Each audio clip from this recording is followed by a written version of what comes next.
अस्सलाम वालेकुम जी। मेरा नाम मोहम्मद अरशद है जी। मैं एक बच्चा ही मेहनत मजदूरी करके ਉਹਦੀ शादी की। शादी कर रहा तो बच्चा मेरा वखरा हो गया। एक है मेरी बेगम, एक मैं। मेरे गोडे अंदर दर्द है। मेरी बीवी जी मरीज़ है बवासीर दी।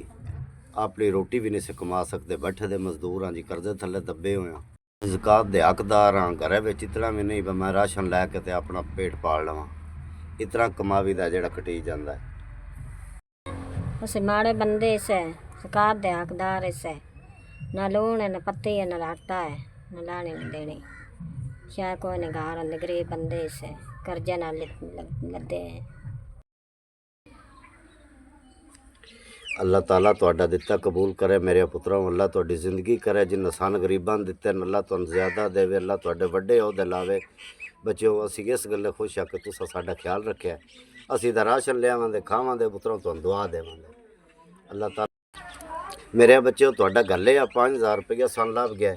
अल्लाह पाक तुहाडा दिता कबूल करे। अल्लाह तुहाडी जिंदगी करे। अल्लाह तुहानू तौफीक देवे ज़्यादा गलने दी। ते गरीबां दा ख्याल करो मेरा पुत्र। शाला जिंदे रहो बसदे रहो जिन्हें सन 5000 रुपया घलिया। अल्लाह पाक दुआ सुख देवे। अल्लाह पाक तुहाडी जिंदगी करे।